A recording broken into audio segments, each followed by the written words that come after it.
Everyone, I am चाहत शर्मा। और कैसे हो मेरी जान? आई होप कि सब लोग बहुत ही अच्छे होंगे, मजे में होंगे और अच्छे तरीके से अपनी पढ़ाई कर लेंगे। दोस्तों, आप खूब मेहनत कर रहे हो, दिन रात मेहनत करो, 2 घंटे पढ़ रहे हो, 4 घंटे पढ़ रहे हो, 6 घंटे पढ़ रहे हो, या कभी कभी तो पूरी रात जगकर आप खूब पढ़ाई करते हो, फिर भी कुछ ज्यादा याद नहीं हो पा रहा, फिर भी कुछ भी आपको इतना ज्यादा याद नहीं हो पा रहा। अगर कुछ याद हो भी जाता है तो अगले दिन एग्जाम देने जाते तो भूल जाते, फिर खुद को कोसने लग जाते हो। जब आपके नंबर कम आते हैं तो खुद को कोसते हो कि यार ऐसा माइंड क्यों बनाया भगवान ने मेरा, मुझे कुछ याद क्यों नहीं होता, मैं याद करता हूं तो मैं क्यों भूल जाता हूं, ये क्या प्रॉब्लम है?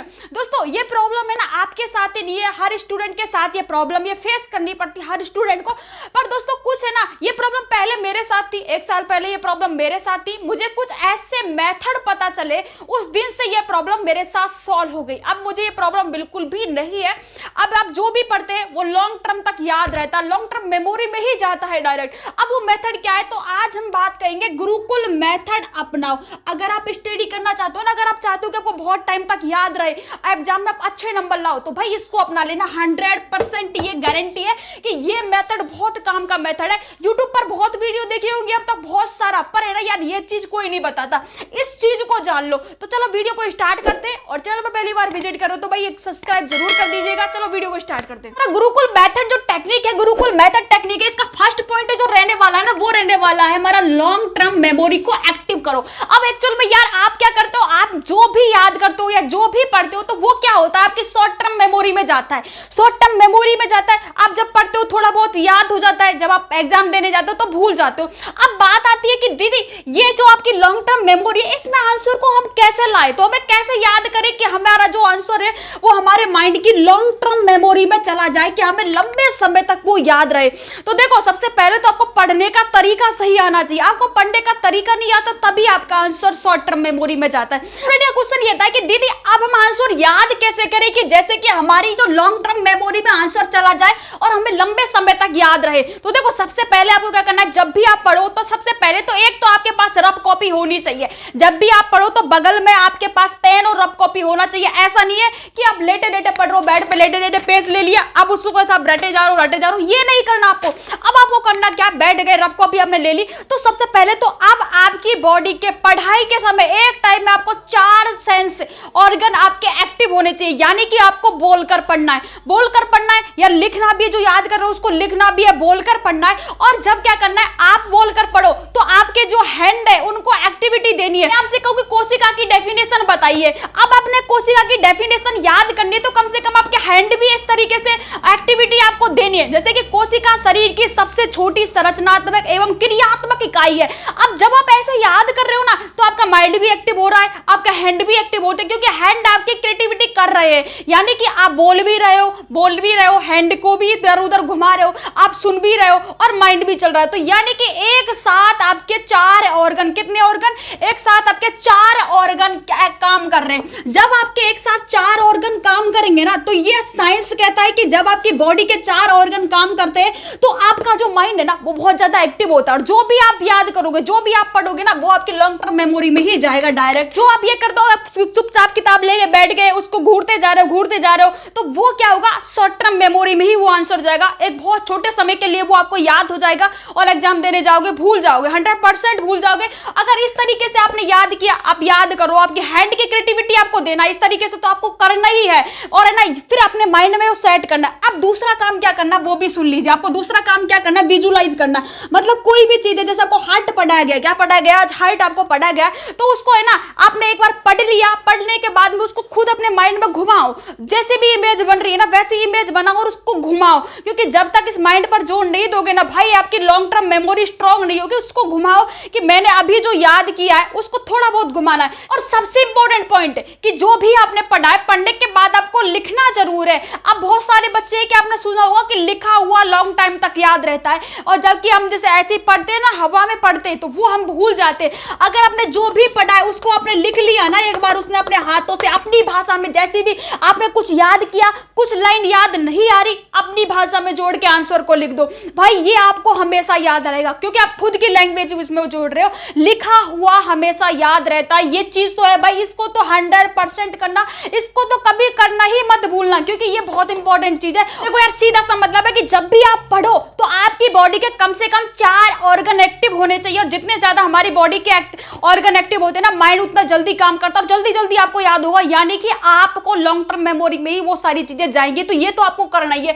सेकंड पॉइंट क्या रहने वाला, शॉर्ट ब्रेक लेना सीखो। क्या लेना सीखो, शॉर्ट ब्रेक लेना सीखो। वो आपके लिए यार बहुत ही जरूरी है, जो आप करते नहीं हो। आप क्या करते हो कि आज तो सारी बुक को पढ़ के ही रहूंगा, आज तो मैं 10 चैप्टरों को निपटा के ही रहूंगा, ये सोच लिया। आप 10 चैप्टर को पढ़ने लग गए और 2 घंटे तक आपने एक बार भी ब्रेक नहीं लिया। तो भाई हमारा ये माइंड है, कुछ वो तो है नहीं कि जादू की पुड़िया तो है नहीं कि इसमें एक बार में सारी चीजें ढकेलोगे तो ये सब समा जाएगा। अरे नहीं, ये भी कुछ टाइम तक ही वर्क करता है प्रॉपर रूप में। आपको क्या करना है, आपको जब भी आप स्टडी करते हो तो आपको शॉर्ट ब्रेक लेना। आप कैसे लेना है, आपको ओनली 20 से 25 मिनट पढ़ना है। ध्यान से सुनना, 20 से 25 मिनट आपको पढ़ना है कंटिन्यू। आपको 20 से 25 मिनट आपको एकदम ध्यान से पढ़ना है, बोलकर पढ़ना है, चुपचाप रहकर आपको बिल्कुल भी नहीं पढ़ना। एक्टिविटी देनी आपको, माइंड में उस चीज वो उसकी इमेज को क्रिएट करना है, ठीक है, आंसर की को। इस तरीके से 20 से 25 मिनट तक आपको ब्रेक लेना। फिर आपको क्या करना, पढ़ लिया आपने, फिर आपको 5 मिनट का आपको ब्रेक लेना। 5 से 7 मिनट भी आपकी हो सकती है। अब ध्यान रखना, 5 से 7 मिनट आप ब्रेक ले रहे हो तो फिर क्या कर रहे हो, उसमें फोन चलाने चले गए, यार किसी का मैसेज आया, किसका मैसेज आया, एक बार देख लेता हूं। ये नहीं करना आपको, है ना। पानी पीना है, चाय पीना है, कॉफी पीना, जो भी आपका चाय पानी रहने वाला वो भी आपको करना है। मतलब थोड़ा सा ब्रेक लेना है आराम से, ताकि आप रिलैक्स हो सको। वो काम करो जिससे आपको है ना थोड़ा रिलैक्स फील हो। कर लिया, आप क्या करना, फिर से स्टार्ट कर दो, फिर से 20 से 25 मिनट आप पढ़ो। इस तरीके से आपको क्या करना, 5-6 बार करना है। कितनी बार करना है, 5 से 6 बार इस तरीके से आपको पढ़ाई करनी है और बहुत अच्छी पढ़ाई आपकी हो पाएगी। क्योंकि दोस्तों 20 से 25 मिनट ही हमारा माइंड एक्टिव होकर एक प्रॉपर काम कर सकता है। इससे ज्यादा 1 घंटा पढ़ रहे हो, 2 घंटे पढ़ रहे हो तो यार ये फिर माइंड है ना, पढ़ ही रहे हो, इतना एक्टिव आपका माइंड नहीं रहेगा। तो ये आपको ज्यादा नहीं करना, 20 से 25 मिनट पढ़ना, फिर 5 मिनट हो गए ले लो, फिर पढ़ो 5-6 बार तक आपको ऐसा करना है। तो इस तरीके से आपको पढ़ना है। नेक्स्ट पॉइंट जो हमारा रहने वाला ना, वो रहने वाला पावर ऑफ सबकॉन्शियस माइंड। अपने माइंड की, सबकॉन्शियस माइंड की पावर को समझो। तुम्हारे पास बहुत ही शानदार चीज है, इतनी ताकतवर चीज है कि तुम सोच भी नहीं सकते। पर तुम क्या करते हो, तुम अपने सबकॉन्शियस माइंड की पावर को नहीं समझते। तुम दिन रात ये बोल रहे हो, यार ये सब्जेक्ट है ना टफ है, यार ये मुझे ना याद नहीं होता, यार ये आंसर है ना, यार मुझसे तो ये होगा ही नहीं, क्योंकि मैं इतना इंटेलिजेंट ही नहीं हूँ, यार मैं तो वीक हूँ, मैं तो 95 का स्कोर कर ही नहीं सकता, क्योंकि मैंने आज तक ही नहीं किया, यार मैं तो 95 98 का स्कोर कभी नहीं करूंगा, यार मैं तो टॉप कर ही नहीं सकता, मैं तो टॉपर बन के, मैं कैसे टॉपर बन सकता हूँ, मैं तो अब तक आज तक मेरे 10 नंबर नहीं आए, मैं कैसे टॉपर बन सकता हूँ। तो ये सब सारी चीजें ना, ये जब तुम दिन रात ये बोलते रहते हो, मैथ टफ है, फिजिक्स टफ है, केमिस्ट्री टफ है, तो ये क्या होता है कि ये चीजें आपके सबकॉन्शियस माइंड में चली जाती है। और सबकॉन्शियस माइंड की पावर इतनी तगड़ी है कि एक बार उसमें चली गई ना, आप दिन रात बोलते हो मैं तो एवरेज स्टूडेंट हूं, तो भाई ये चीजें आपके सबकॉन्शियस माइंड में चली जाती है और तब ये माइंड भी आपको क्या मान लेता है, एवरेज मानना स्टार्ट कर देता है और ये भी उतना एक्टिव होकर वर्क नहीं करेगा। तो इसके लिए यार आप ऐसा क्यों करते हो, आप बोलो, आप जब भी सुबह रोज जगते हो तो आप शीशे में देखकर बोलो कि हाँ यार अब की बार तो मैं 95 का स्कोर जरूर करूंगा, अब की बार तो है ना मैं याद करके ही रहूंगा, अब की बार तो मैं इस चैप्टर का, इस क्लास टेस्ट में 100 में जितना भी आपके नंबर का क्लास टेस्ट होता है उसमें फुल में से फुल मार्क्स लाऊंगा, अब की बार तो मैं ये करूंगा, मैं फर्स्ट रैंक लाऊंगा, मैं वो करूंगा। तो अपने माइंड को अलर्ट करो, इसे जगाओ। जब आप ऐसा बोलोगे ना, बार बार बोलोगे ना, तो ये चीजें आपके सबकॉन्शियस माइंड में जाएगी और जब ये सबकॉन्शियस माइंड में जाएगी ना, तो ये माइंड जब आप पढ़ते हो तो ये एक्टिव होगा, अलर्ट होगा और जब ये माइंड एक्टिव होगा ना, तो याद करनी हुई चीजें आपको याद रहेंगी, लॉन्ग टर्म मेमोरी में आपकी जाएगी। और आप ऐसा नहीं करो, आप पढ़ रहे हो, आप बोल रहे हो आपकी कल क्लास टेस्ट है स्कूल में, आप बोल रहे हो यार पढ़ना और पड़ेगा, कल टेस्ट और है, तो पढ़ना और पड़ेगा, कल टेस्ट और ये तो मुझसे होगा ही नहीं, अब इसमें इतना टफ आंसर है यार, ये तो मुझसे याद होंगे ही नहीं। अरे नहीं होंगे तुमसे याद, तुम ऐसा बोलोगे ना तो कभी जिंदगी में याद नहीं होंगे तुम्हें, क्योंकि तुम ऐसा बोल रहे हो, अपने माइंड को अलर्ट कर रहे हो कि यार है ना, माइंड बोल रहे हो, इस माइंड से बोल रहे हो कि यार ये मुझसे तो याद होगा नहीं और तू भी काम मत कर, तो फिर ये भी काम नहीं करेगा। इससे अच्छी बातें बोलोगे ना, ये वैसे ही काम करता है, ये हमारा गुलाम है पर आपको पता नहीं है, ये हमारा गुलाम है, आप जिसे काम करवाओगे वैसा ही ये काम करेगा। तो अपने माइंड से बोल, आप स्टार्ट कर दो बोलना कि मैं 95 का स्कोर करूंगा, मैं ये याद कर सकता हूँ, ये सब्जेक्ट इजी है, मैं इसको याद कर लूंगा, ये वैसे ही काम करेगा। ठीक है, अब आप नेक्स्ट पॉइंट क्या रहने वाला वो सुन लीजिए। पढ़ते वक्त बैठना सही सीखो।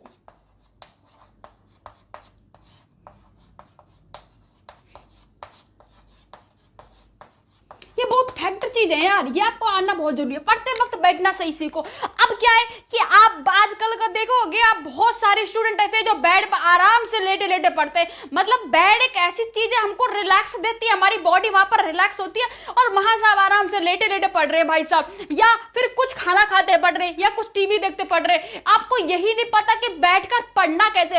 आपने बहुत बार सुना होगा, आपको स्कूल में ऐसे बैठाया जाता है कि आराम से दीवार पर लग के। आप स्कूल में लेटकर बैठते हो क्या? आप लेटकर पढ़ते हो, स्कूल में नहीं पढ़ते ना। आपको स्कूल में एकदम अलर्ट होके सीधा होके क्यों बैठाया जाता है? हाँ, टीचर आपको हर बार बोलता होगा कि अब जब भी आप कमर लगाते होंगे दीवार के, तो टीचर बोलता होगा अरे सीधे हो जाओ। ऐसा क्यों बोलता है? क्यों आपको एकदम सीधा होकर पढ़ना चाहिए? देखो दोस्तों, आपने महाभारत बहुत सारी, जैसे गुरुकुल में, जैसे पहले के जमाने में गुरुकुल हुआ करते थे, तो वहां क्या करते थे कि एकदम मेरा जो शिष्य हुआ करते थे वो एकदम सीधे होकर ऐसे अलर्ट होके पढ़ाई करते थे। उसका ये ऐसे ही पढ़ते थे कि कुछ फैक्ट है? तो भाई ये कुछ फैक्ट है। सीधा बैठना चाहिए आपको। जब भी स्टडी करो एकदम कमर सीधी होनी चाहिए। मतलब हमारी जो वर्टिब्रा, रीढ़ की हड्डी एकदम सीधी होनी चाहिए, क्योंकि हमारी रीढ़ की हड्डी का कनेक्शन हमारे माइंड से होता है। अब बहुत सारे स्टूडेंट है ना कुर्सी टेबल पर बैठकर पढ़ते हैं, तो वो क्या करते हैं, कुर्सी टेबल पर बैठकर तो पढ़ रहे, वो तो समझ रहे कि यार मैं तो कुर्सी टेबल पर बैठकर पढ़ रहा हूं, पर करते क्या है, एक पैर को दूसरे पैर पर इस तरीके से रख कर पढ़ते हैं। तो भाई ये नहीं करना, क्योंकि उस टाइम आपकी जो रीढ़ की हड्डी है वो एकदम एक्टिव नहीं रहती है। और जब रीढ़ की हड्डी का कनेक्शन हमारे माइंड से होता है, और जब आपकी रीढ़ की हड्डी का कनेक्शन माइंड से है, तो ये एक्टिव नहीं होता, तो आपका माइंड भी उतना एक्टिव नहीं होगा। आप याद कर रहे हो शॉर्ट टर्म मेमोरी में ही जाएगा, लॉन्ग टर्म मेमोरी में नहीं जाएगा। तो भाई पढ़ने समय पढ़ते वक्त यार बैठने का तरीका सीखो। सीधा बैठना है, एकदम एक्टिव होके बैठना है। सीधा कमर को आपको दीवार के बिल्कुल नहीं लगाना, ऐसे आप कमर को दीवार के लगा के बैठ गए या फिर लेटे लेटे पढ़ रहे हो, ऐसा नहीं पढ़ना। सीधा पढ़ना है, क्योंकि जब आपकी रीढ़ की हड्डी एक्टिव होगी तो आपका माइंड में जो चीजें पढ़ रहे हो वो आराम से जाएगी। फिर नेक्स्ट पॉइंट, आपको नोट्स से पढ़ना है। नोट्स दिख तो रहा है ना, आपको दिख रहा है ना? हाँ, नोट्स से पढ़ना है,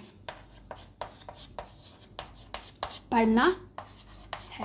अब बहुत सारे स्टूडेंट क्या करते हैं कि जैसे कि आप स्कूल गए नहीं और नोट्स बनाए नहीं, बुक से पढ़ना स्टार्ट कर दिया। तो देखो यार, आपको जब भी पढ़ना है ना खुद के नोट्स बनाया करो, क्योंकि जब हम खुद के नोट्स बनाते हैं तो क्या होता है कि जब हम लिखते हैं ना तो आधी चीजें हमें उस टाइम में क्लियर हो जाती हैं, तो हमें याद करने में बहुत ही आसानी रहती है। तो जब भी आपको पढ़ना है नोट्स से पढ़ा करो, बहुत ही अच्छा तरीका है नोट्स से पढ़ने का, ठीक है। और जब भी आप पढ़ो तो आपको एक शांत वातावरण आपको चुनना है, क्योंकि आपने देखा होगा कि पहले के जमाने में जब गुरुकुल में स्टडी होती थी, गुरुकुल में जब पढ़ाते थे तो उस टाइम क्या होता था कि शोरगुल वगैरह में नहीं पड़ता कि आप पढ़ रहे हो, आपके बगल में आपकी मम्मी बात कर रही है, आपके पापा बात कर रहे हैं, या फिर कुछ और हो रहा है, आपका ध्यान भटक रहा है। तो ऐसा नहीं करना। जब भी पढ़ो तो एकदम शांत वातावरण में आपको पढ़ना है। फोन आपके पास उस टाइम नहीं होना चाहिए, सोशल मीडिया से दूर रहो। पहले के लोग इतने विद्वान, क्योंकि पहले के लोगों को इतनी सारी चीजें एकदम से याद कैसे रहती, क्योंकि ऐसी जो अभी आपका ये वातावरण है पहले नहीं था। पहले मोबाइल नहीं थे, अब मोबाइल नहीं थे तो उन्हें डिस्ट्रैक्ट नहीं होते थे। अब तो आप पढ़ रहे हो, बगल में मोबाइल है, मोबाइल में नोटिफिकेशन बजा, आप देख दो यार किसी का मैसेज है, एक बार चेक कर ले तो इंस्टाग्राम पे किसी का मैसेज आया, व्हाट्सएप पे किसी का मैसेज आया, आप बगल में फोन रखो, फिर बजा, फिर अब आपका ध्यान तो फोन पे। यार पढ़ोगे कैसे, नाटकबाजी चला रहे हो। ऐसा आपको नहीं करना भाई। जब भी पढ़ो फोन को नहीं रखना है, या तो स्विच ऑफ कर दो, या स्विच ऑफ नहीं, अपने रूम में मत रखो फोन को, ऐसा जगह रख दो कि जहां आपको जाने में थोड़ा जोर पड़े, ठीक है। आपको पढ़ाई को स्टोरी से कनेक्ट करना है। जब भी आप स्टडी कर रहे हो ना, तो स्टडी करते वक्त पढ़ाई को स्टोरी से कनेक्ट। 1857 की क्रांति आपको पढ़ा रहा है, तो आप उस टाइम तो नहीं थे, पर अपने माइंड में तो उसकी इमेज क्रिएट कर सकते हो ना, कैसी भी आप सोच सकते हो। तो पढ़ाई करते समय आपको इमेज क्रिएट करना आपके माइंड में कि हाँ यार उस टाइम ऐसा हुआ होगा। चीजों को सोचो। बहुत सारे आपको पता है कि पहले के जो विद्वान थे वो बहुत सारे श्लोक करते, ऋग्वेद में हजारों श्लोक है, वो कैसे याद कर लेते? वो ऐसे ही याद करते थे कि वो जो याद करते थे उसको स्टोरी बनाकर, यानी कि पहले अपने माइंड में उसकी इमेज क्रिएट करते थे। यानी कि पहले जब भी आप पढ़ो तो आप स्टोरी से कनेक्ट करो उन सारी चीजों को, तब आप बहुत ही अच्छे पढ़ते। तरीके से ये गुरुकुल मेथड अगर आपने अपना लिया ना, तो रियल में आपको पढ़ाई में बहुत इंटरेस्ट आने वाला है। आप चीजों को बहुत ज्यादा आपको याद रहने वाली है, आप कभी भूल नहीं पाओगे। तो ये चीजें आपको बहुत अच्छी तरीके से याद रखने वाली है। तो आज की वीडियो में यार इतना ही। अब मिलते हैं नेक्स्ट वीडियो में, तब तक के लिए दोस्तों bye bye, take care, love you दोस्तों।